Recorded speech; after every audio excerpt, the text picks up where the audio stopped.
Hello everyone, welcome to our channel target WP. শুরু করছি আরও একটি রিজনিংয়ের সেট। আজকের সেটটিতে প্রায় প্রত্যেকটা চ্যাপ্টার থেকে একটা করে রিজনিং থাকবে, বেশিরভাগই প্রিভিয়াস ইয়ার কোয়েশ্চেন।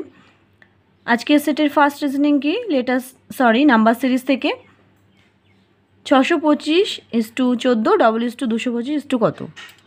তো আমাদের এখানে এই অঙ্কটা অনেক রকমভাবেই করা যেতে পারে, রিজনিংটা অনেক রকমভাবেই করা যেতে পারে, কিন্তু আমাদের প্রত্যেকটা ক্ষেত্রে কি লক্ষ্য রাখতে হবে, যেন সেটা অপশানের সঙ্গে মেলে, যেন অঙ্কটি উত্তর অপশানের সঙ্গে মেলে।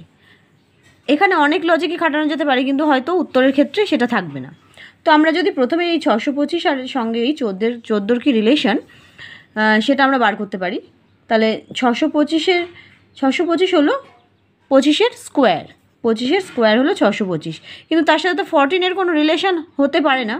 তো আমাদের এখানে যদি আমরা 25 থেকে যদি আমরা 11 মাইনাস করি, তাহলে কিন্তু 14 হচ্ছে। এবার অনেকের প্রশ্ন থাকতে পারে যে কেন এই 11ই মাইনাস করা হলো, এই 11 মাইনাস না করা হলে কখনোই এই 14 অ্যান্সার আসবে না। তো আমরা পরের ক্ষেত্রেও এই প্রসেস ফলো করে দেখব যে অপশানের সঙ্গে আমাদের অ্যান্সার মিলছে কিনা, তাহলে আমরা বুঝতে পারবো যে আমরা সঠিক করেছি কিনা। তাহলে এখানে 225 হলো কার স্কোয়ার, 15 স্কোয়ার। এখানে এখানে আমরা 15 থেকে এবার 11 মাইনাস করবো, যেহেতু এখানে 25 থেকে 11 মাইনাস করেছিলাম, তাহলে এই উত্তরটা বেরোবে। তাহলে এখানে হলো 4 কি অপশানে আছে? অপশান বি আছে 4। তার মানে এখানে 4 হয়ে যাবে রাইট আনসার, 4 হয়ে যাবে right answer, option B. Next reasoning দেখে নাও। আরও একটি লেটার এবং নাম্বার সিরিজ মিলিয়ে দিয়েছে, এটা এসএসসি সিজিএল 2010-এর কোয়েশ্চেন। এখানে কি বলেছে, 987:IHG এবং ডবল দিয়ে 654 কত। তাহলে আমাদের এখানে দেখতে হবে যে প্রথমেই এই 987 যে এই IHG বলেছে, এটা কেন আমরা যদি একটুখানি, আমি প্রথমে যেসব রিজনিংয়ের বেসিক ক্লাসগুলো করিয়েছি সেখানে প্রথমেই বলে দিয়েছি যে ABCD ওটা কিভাবে লিখতে হয়, এসব লেটার সিরিজের রিজনিংগুলো সহজে করার জন্য, এবং প্রত্যেকটার কি নাম্বারিং হয়ে থাকে। অর্থাৎ আমি আরেকবার বলে দিচ্ছি, যেমন A এর মান 1, B এর মান 2, C এর মান 3, এভাবে 26টা লেটার, তাই Z এর মান 26, এভাবে লেটারগুলো যাবে।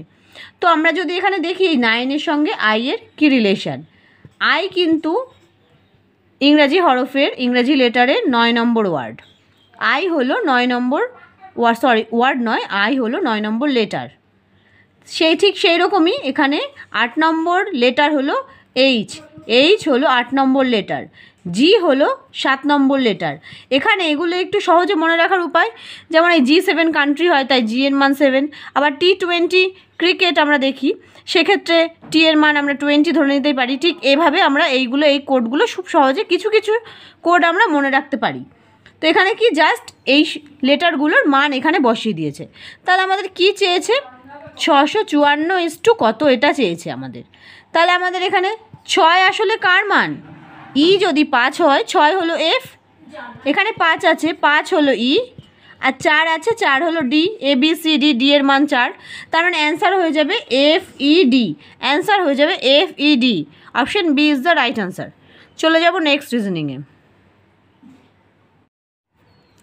নেক্সট রিজনিং কী বলেছে, নাম্বার 3, কোনো সাংকেতিক ভাষায় ক্যাপ্টেনকে একটা কোড দিয়েছে, লেখা হলে ওই ভাষায় মোটরম্যানকে কোন ভাষা দ্বারা প্রকাশ করা হবে।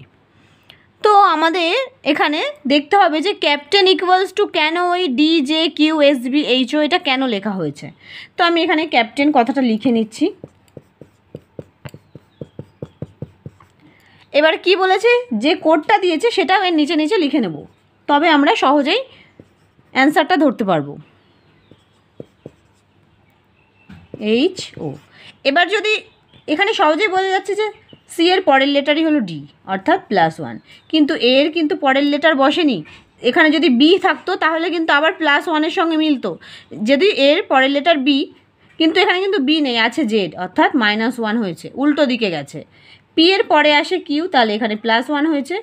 টি এর আগে আসে এস, তাই এটা -1 হয়েছে। আবার এর পরে বি, আই এর আগে এইচ, এন এর পরে ও, +1। তাহলে একটা করে প্লাস হয়েছে, একটা করে মাইনাস হয়েছে, ভীষণ সিম্পল লজিক। তাহলে আমরা এখানে মোটরম্যান কথাটা লিখে নিই। তাহলে এম এর পরের সংখ্যা কি, N, ও এর পরে, ও এর ঠিক আগের সংখ্যাটা প্লাস, এটা মাইনাস, ও এর আগের লেটার এন, টি এর পরে ইউ, ও এর আগে এন, আবার আর এর পরে এস, এম এর আগে এল, এর পরে বি, এটা একটু বোঝা যাচ্ছে না, এটা এন এর আগে এম। তাহলে অ্যান্সার কোডটা হলো এটা, N N U N S L B M, এটা হয়ে যাবে অ্যান্সার। চলে যাব নেক্সট রিজনিংয়ে। নেক্সট রিজনিং দেখে নাও ডাইরেকশান থেকে। 4 নম্বর রিজনিং এটা এই সেটের, এটাও previous year question, SSC CGL 2011-এর কোয়েশ্চেন। কী বলেছে? সুধা 8 কিলোমিটার দক্ষিণ দিকে হাঁটলো, তারপর ডান দিকে ঘুরে 8 কিলোমিটার হাঁটলো, তারপর আবার ডান দিকে ঘুরে 8 কিলোমিটার হাঁটলো। প্রথম বিন্দু থেকে শেষ বিন্দুর দূরত্ব কত? তো কোনো ম্যাপের ক্ষেত্রে উত্তর, দক্ষিণ, ডান হাতটা পূর্ব, বা হাতটা পশ্চিম, এটা একটা বেসিক নলেজ। এবারে কি বলেছে? সুধা প্রথমে দক্ষিণ দিকে 8 কিলোমিটার হাঁটলো, তাহলে দক্ষিণ দিক এই নিচের দিক, এদিকে কত কিলোমিটার? 8 কিলোমিটার হাঁটলো। তারপরে ডান দিকে ঘুরে আবার 8 কিলোমিটার হাঁটলো। যদি কেউ এইদিকে মুখ করে থাকে তার ডান দিক হবে এইদিকে, তাহলে এদিকে গেল 8 কিলোমিটার। আবার ডান দিকে ঘুরে 8 কিলোমিটার বলেছে, আবার ডান দিক হবে এই দিক, এদিকে 8 কিলোমিটার গেল। এবার কি বলেছে? শুরুর বিন্দু থেকে সে কত দূরে আছে। আমাদের যে এই রেখাটা, এর মান কত? 8। তার মানে এখান থেকে এইটুকু ডিস্টেন্সও ঠিক 8 হবে, যেহেতু এইদিকেও সে 8 কিলোমিটারই গেছে। তাহলে অ্যান্সার হয়ে যাবে 8 কিলোমিটার। সে শুরুর বিন্দু থেকে 8 কিলোমিটার দূরত্বে অবস্থান করছে। অপশান ডি হয়ে যাবে রাইট আনসার। নেক্সট কোয়েশ্চেন দেখো, নাম্বার 5, এটা আরআরবি 2006-এর কোয়েশ্চেন। এটা একটু ভালোভাবে ভাবতে হবে। এখানে কার্ড ইজ টু মিল্ক দিয়েছে, কার্ড ইজ টু মিল্ক। আবার কি বলেছে? অয়েল ইজ টু কী হবে? 4টে অপশান দিয়েছে, পেপার, কোকোনাট, ফ্লেম এবং ল্যাম্প। তো এক্ষেত্রে কার্ড মানে কি? দই, এবং মিল্ক দুধ। অয়েল মানে হলো তেল, এদিকে পেপার মানে কাগজ, কোকোনাট হলো নারকেল, ফ্লেম মানে হলো শিখা, এবং ল্যাম্প মানে হলো বাতি। এগুলোর মানে বললাম। তো এক্ষেত্রে কার্ড আর মিল্কের কী রিলেশন? মিল্ক থেকেই কার্ড তৈরি হয়, মিল্ক থেকেই কার্ড তৈরি হয়। তাহলে অয়েলের সঙ্গে কি হবে? অয়েলের সঙ্গে অবশ্যই কোকোনাট হবে, কারণ নারকেল থেকেই তেল তৈরি হয়। তাহলে কোকোনাটের সঙ্গে অয়েলের রিলেশন, তাহলে এক্ষেত্রে কোকোনাট হয়ে যাবে রাইট আনসার, কোকোনাট হয়ে যাবে রাইট আনসার, অপশান বি। শেষ হলো আমাদের রিজনিং সেটটি। ভিডিওটি ভালো লাগলে অবশ্যই লাইক করে বন্ধুদের সঙ্গে শেয়ার করতে ভুলবে না।